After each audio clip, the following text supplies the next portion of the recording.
Okay, so today looking at 408, which is mixed problems. And our mixed problems are to do with the sine and cos rules. So in this exercise, there isn't actually any new knowledge.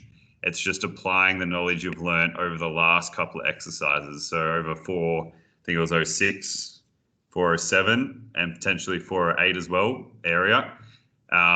So you should be able to know when to use each rule, and we're going to go over how you can pick that out now. So if you just have a look at the rules themselves, so at the start, firstly we'll focus on the sine rule here. Sine rule deals with two little values and two large values, meaning two sides and two angles.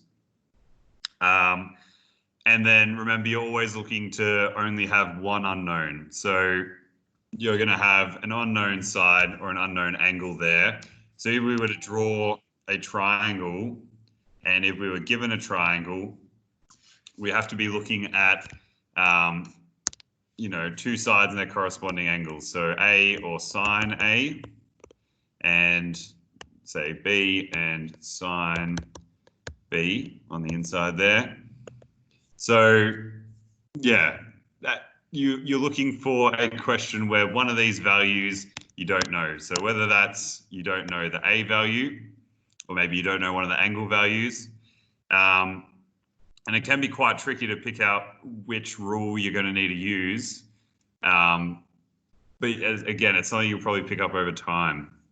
So now we look at the other rule, which is our cos rule over here. Cos rule deals with three little letters, so meaning three sides, and one large, which is an angle. So if you're using the cos rule, you're looking at a triangle where you know all sides, one angle. Let's say this is angle here, angle C. That's not a very good C there. Yeah, so you know all sides, one angle, but one of them's unknown. So you're either given two sides and an angle, and you're asked to find a missing side, or you're given all three sides so you can find a missing angle. I guess there's no sort of easy way to explain it than that. But use these two rules to help you to figure out which one you need to use firstly, and then you might need to use a combination of both the sine and the cos rule to come up with, the final answer, which we'll have a look down the bottom.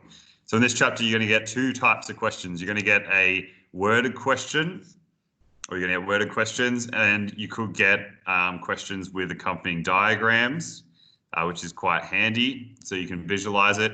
But basically, we want to, if we're not given a diagram, we want to draw a diagram first, or we need to draw what the question's asking so that we can then realize what rule we need to apply. So in this one, I'm going to draw a diagram, and I'm pretty sure in this exercise you need to know your bearings quite well, and I think angles of elevation and depression pop up every now and then. So in this instance, straight away I know we're dealing with compass bearings, so I need to make sure I'm always getting my bearings from a northing rather than worrying about whether it's coming from north or south. So let's have a look. So a plane flies, leaves Sydney and flies for 1280 kilometers on a bearing of 50 degrees. So I'm going to draw my diagram now, and this is probably the most important step, because if I don't draw it accurately, I'm not going to know what I need to find out, or I'll get the answer wrong. So first thing, plane leaves Sydney. So let's make Sydney this dot. Flies on a bearing of 50 degrees. Now with bearings, you don't need to draw them super accurate, but obviously it helps if you can get it quite close. So that's a terrible straight line. So since we're doing compass bearings, we're going from a northing. So this is north of Sydney, and it says we're flying on a bearing of 50 degrees. So from that northing, we're going, this angle here will be 50. And our plane has flown 1280 kilometers there. So that's 50 degrees. This would be 1280 kilometers.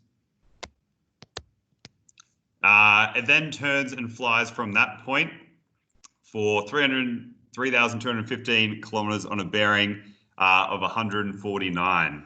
So again, 149 is a compass, a northing.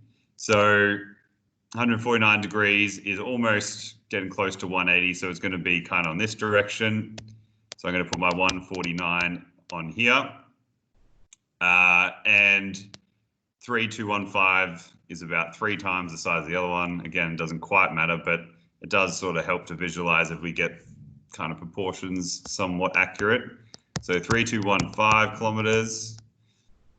And that's all the only information we're given. And we're asked to find how far is the plane from Sydney to the nearest kilometer. Well, my plane is here. So I'm going to find this distance, X, of how far it is to the nearest kilometer. Okay, so now I've got my diagram drawn. We have the fun task of working out the value, or working out which rule we're going to be using.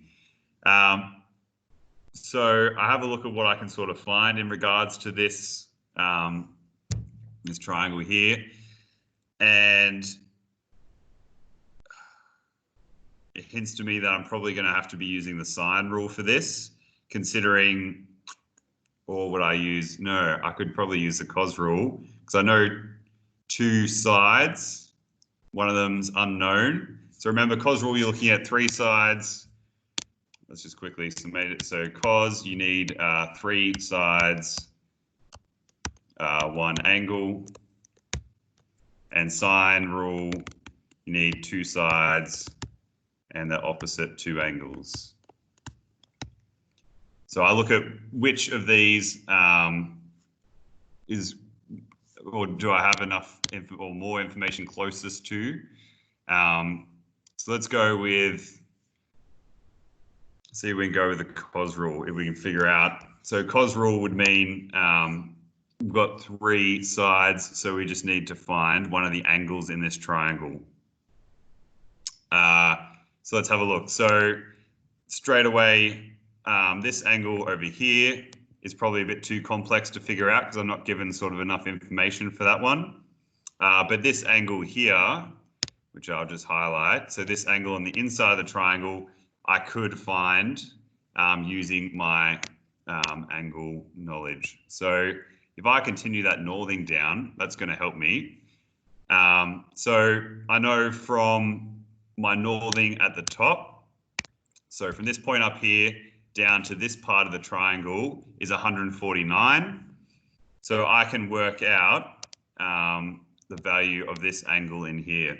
And I do that because I know a straight line's 180. So 180 take away what I have existing gives me 31 degrees. So I know this pink angle in here is 31 degrees.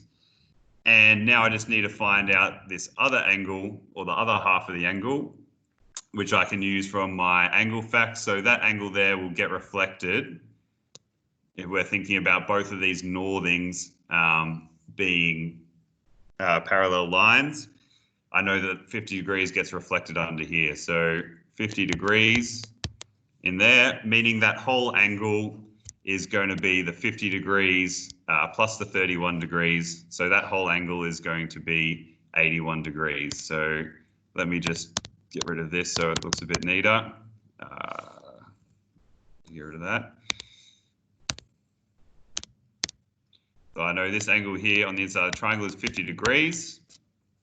Now I can look at it and I can say to myself, I have enough information to apply the cos rule. So I have 1, 2, 3 sides and an angle, and one of those is unknown. Perfect. So I can use my cos rule here. So as always, when I'm using a rule, I write it down first.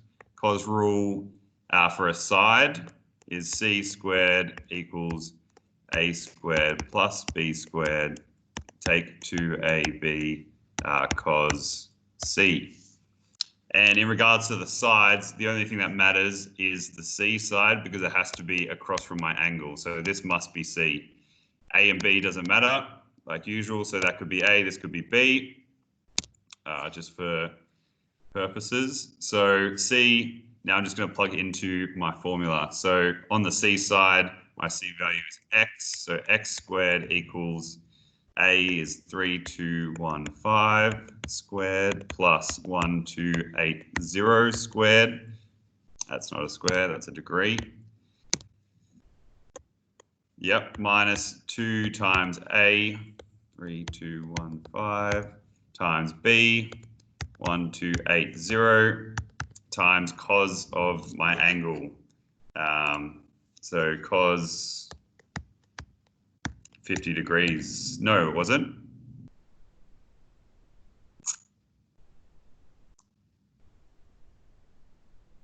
Sorry, I put the wrong value here. That was 50 plus the other angle,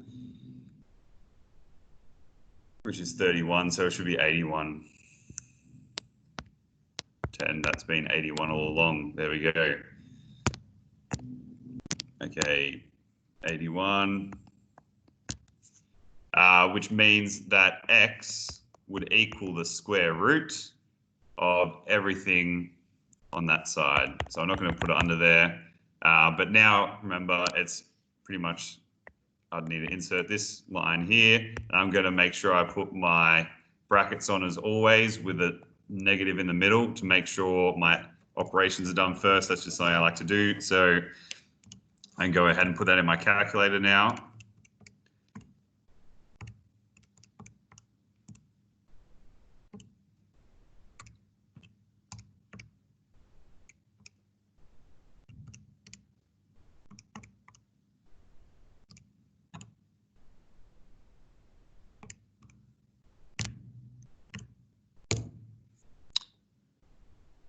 Okay, and I get the answer that X equals 3 to, and I check the question to see what I need to round it to the nearest kilometer, so the nearest whole number, so 3,269 kilometers. And that's my answer there. So the distance the plane is from Sydney is 3,269 kilometers. Cool. So recap on the most important parts when you're dealing with just worded questions. You need to draw a diagram. Diagram doesn't need to be 100% accurate, but it needs to be relatively close to, so you can help visualize what's going on. And then you need to assess what rule you're going to use. So you need to have a look at this and say, do I almost have 3 sides and 1 angle, or do I almost have 2 sides and 2 angles? And remember, those sides and angles, if the sine rule must be opposite one another. So it's just a bit of a guessing game. Well, not a guessing game, but yeah, it's just you have to analyze what you're given and then work out what's the best way to go about it. Could you have answered this question using the sine rule? Depends. If you were given enough information to work out the angles, then yes, you could. But it was pretty evident from the start. We had, 3 sides. So that probably indicates that we're going to have to be using the cos rule, because rarely will they give you information, or they might sometimes, but rarely will you get information to know. Cool. All right, looking at the other type of question you're going to get is one with a diagram. I think this is the last question.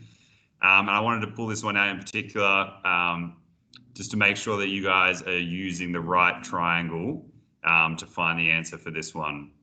So a hot air balloon floating at 950 meters per hour at a constant altitude of 3,000 meters is observed to have an angle of elevation of 78 degrees.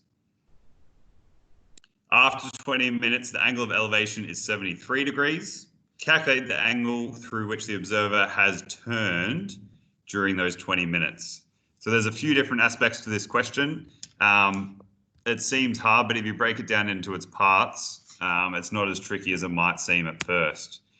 So what I'm going to do is I'm going to fill in anything else I can on that diagram, and then I'm going to work out what I need to find in order to find that angle. So I have a look at the question. Hot air balloon is floating at, we have given a speed, so that's an important part.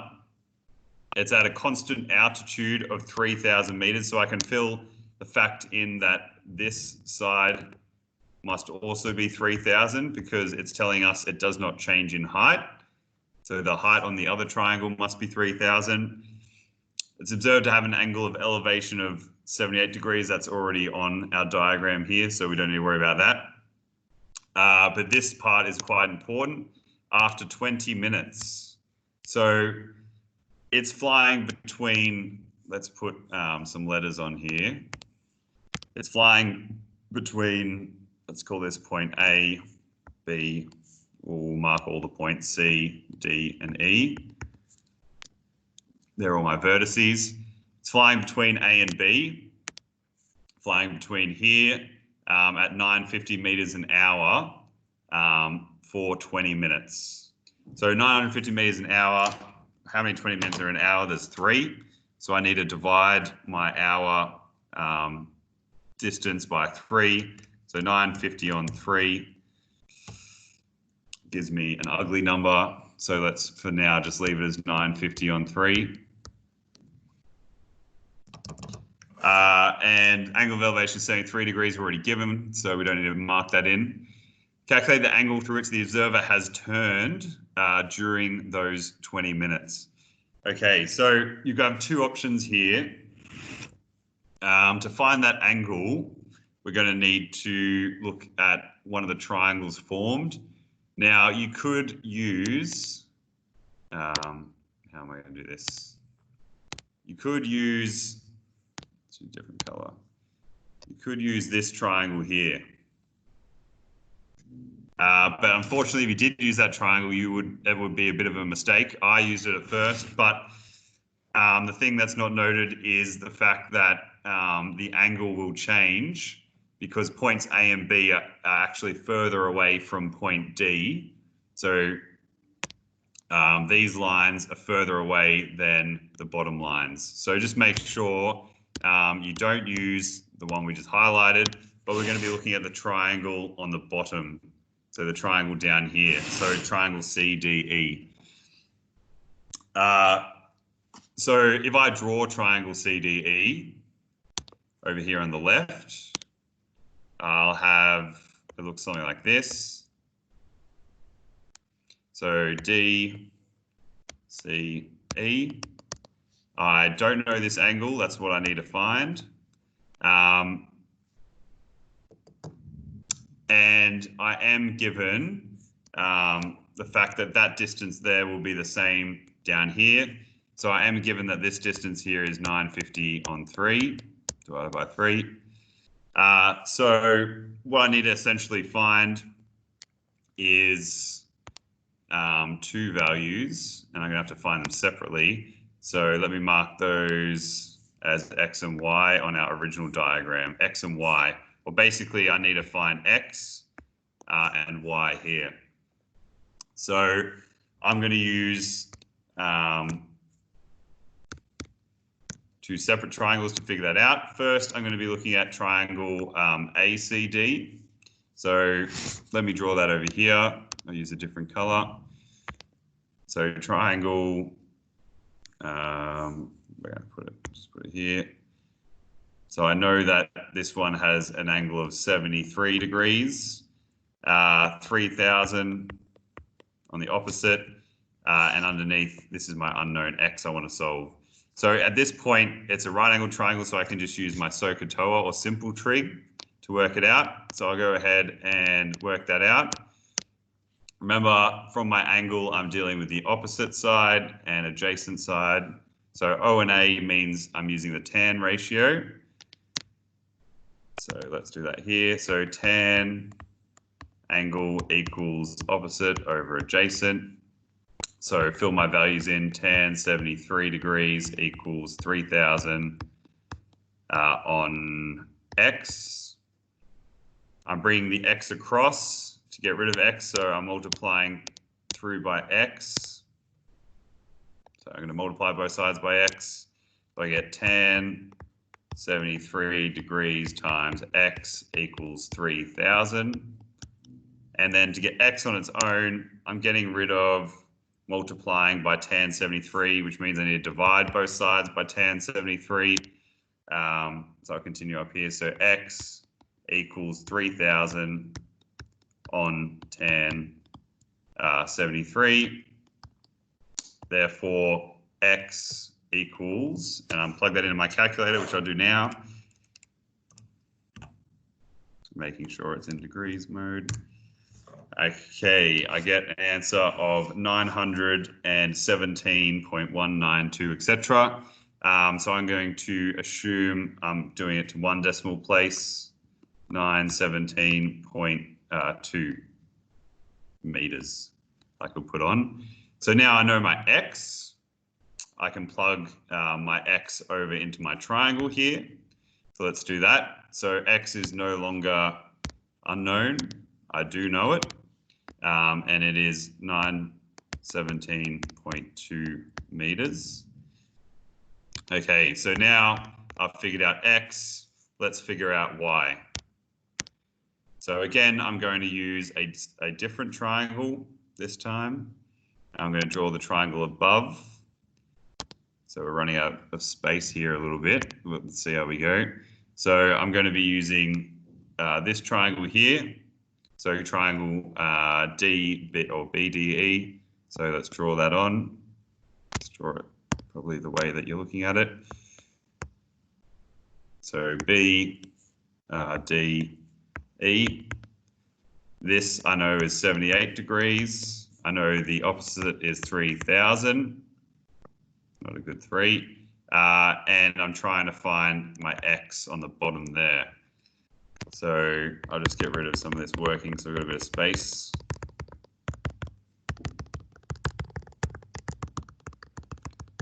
Okay, so again, by the looks of it, I'm using my tan rule, so I won't go into that too much. So I've got tan 78 degrees equals opposite over adjacent. And again, the x and the tan are going to swap. So I'll just skip a step. X equals 3,000 on tan 78. Plug that into my calculator. We've been finding y, haven't we? Let's call it x for now, but it's technically y. So 3,000 divide tan 78 gives me 637.7.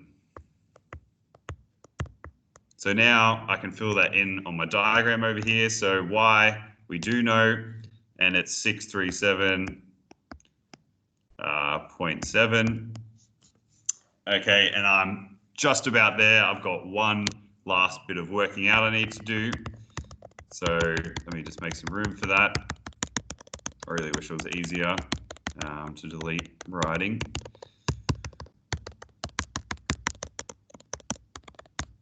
Okay, so we have a look and we say, what rule am I using?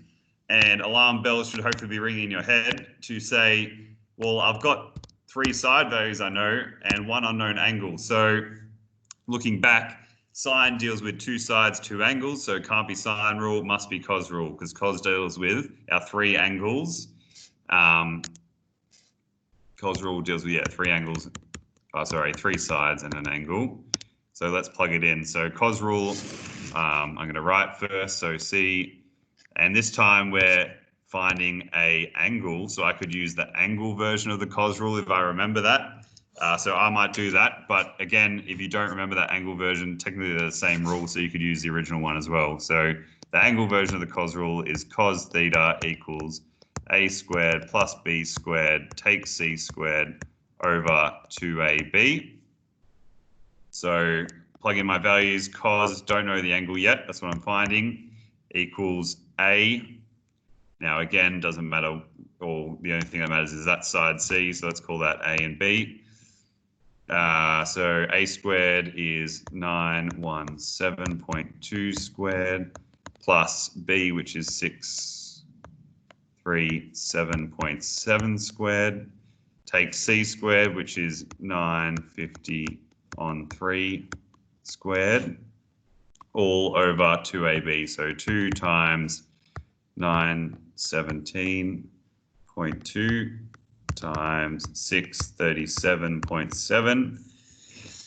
Whoa, okay. And before I put in my calculator, I'm going to do one more step so I don't have to do it afterwards. And that is take the cos inverse. So I'm taking the cos, or I'm getting rid of cos here. So I'm taking the inverse of both sides. So I need to theta equals the cos inverse of my large fraction there. So I might not write that fraction again, but we'll just put that into our calculator.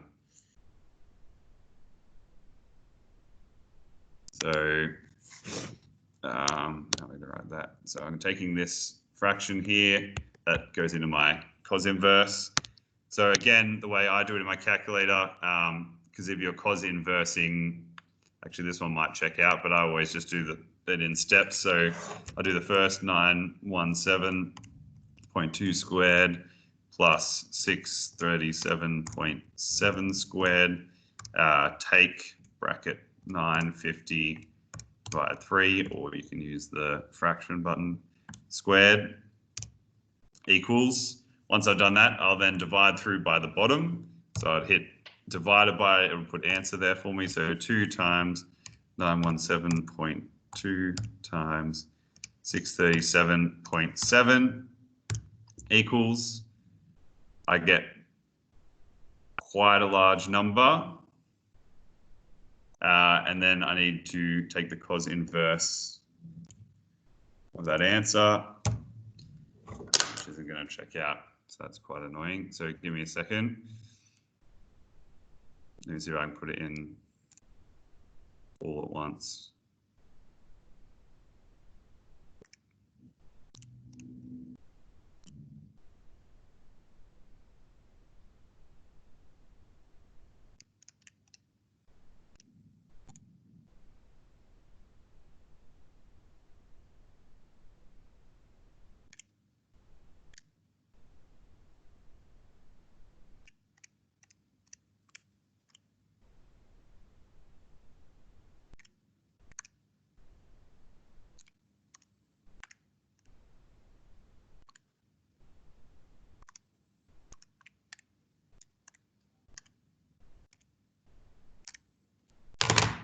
I'm getting a math error. Has anyone put that in their calculator?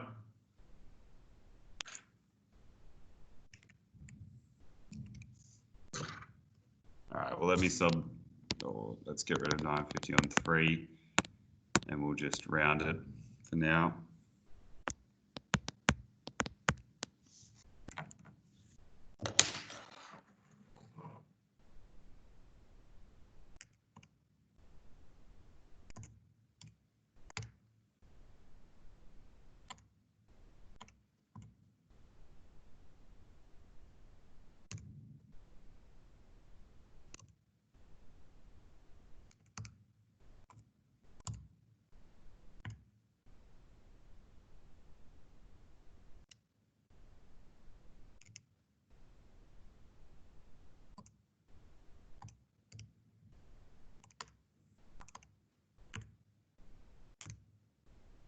Okay, that's way better. All right. Just a bit of calculator issue. So yeah, that demonstrates just how frustrating working with your calculator with a lot of these bigger equations can be, and how much order of operations, etc., play into it. So if you're not putting in the right brackets in the right places, it can often mess with your answer, or your calculator will just say, I'm not going to do it. So I've hopefully got a correct answer, which is 11 degrees, 10 minutes. And it hasn't specified whether it wants or what it wants it rounded to, so I'm just going to leave it as that. So my answer should be the amount that the observer has turned is 11 degrees and 10 minutes. So hopefully, yeah, that gives you a bit of help with some of these questions. It's, yeah, key just drawing a diagram, and you might get stuck at parts, but if you don't have enough information to work something out, just say to yourself, okay, like, is there any angles or unknown angles that I can work out given what I know? Have a look at, your properties of parallel lines, perpendicular lines, straight lines, etc. Because if generally there's not enough information, you will be able to figure out a couple of, or an extra value if needed. So I hope this helps. Give it a go. And yeah, that's the end of this recording. Thanks.